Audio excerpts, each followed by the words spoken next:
Okay pula. Baik kan? Okay. Assalamualaikum warahmatullahi wabarakatuh. Nama saya Mahkim Abdul Rahman. Saya Irfan yang selain. Jadi kita orang akan menembuah cikgu berkaitan dengan soalan pentaksiran. Pentaksiran. Okay. Untuk soalan yang pertama, apakah jenis instrumen pentaksiran yang cikgu gunakan dalam PDD?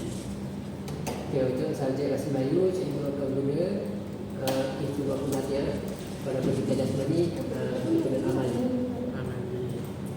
Untuk soalan seterusnya, apakah kelebihan utama instrumen pentaksiran ini berbanding instrumen lain yang cikgu gunakan tadi? Untuk bahasa Melayu ni, pematian ni, saya akan tengok perkhidmatan yang kita dapat.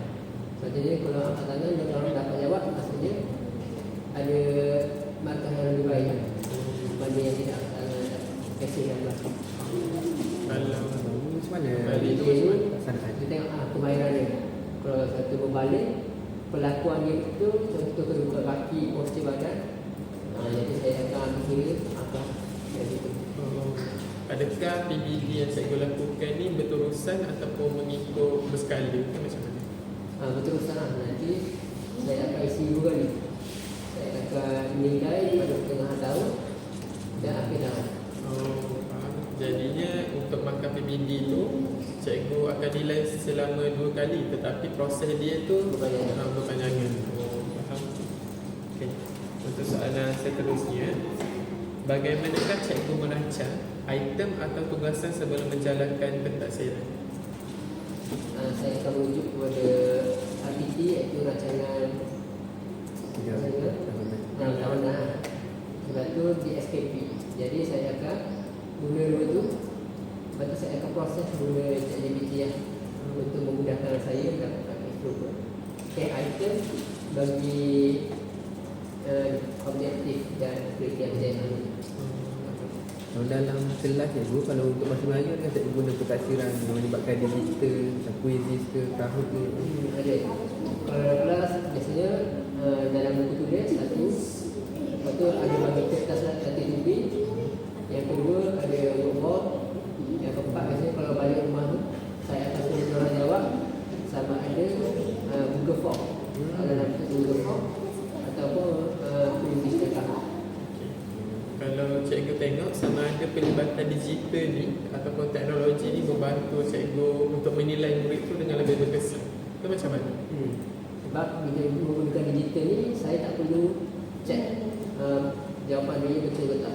Kalau guna digital macam kahun tu, dia dah auto generate jawapan dia, dah ada markah-markah teknologi. Ini lebih tepat dan tulus lah.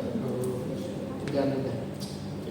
Untuk seterusnya, apakah cikgu rasa PBD yang cikgu gunakan ni membantu cikgu merancang pembelajaran ataupun pengajaran yang lebih berkesan lah kepada murid-murid ni? Sangat berkesan kerana banyak idea-idea yang saya boleh dapat daripada cikgu. Kalau saya rasa idea tu tidak sesuai dengan tahap murid, saya guna pilihan yang lain. Dari segi pelaporan dulu, bagaimana cikgu merekodkan keputusan pentaksiran yang murid buat selepas aktiviti? Okey, saya akan rekod dalam satu Google Sheet. Saya akan buat tapak untuk isi. Saya akan buat contohnya kalau bahasa Melayu ada 3 tu 4.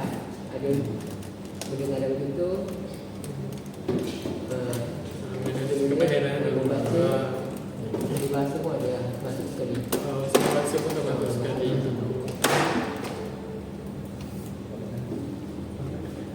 Jadi itu sahaja soalan daripada kami. Terima kasih kepada yang saya gunakan kerana sudi meluangkan masa.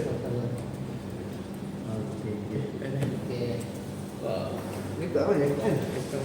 banyak orang menonton Raya. Tengok.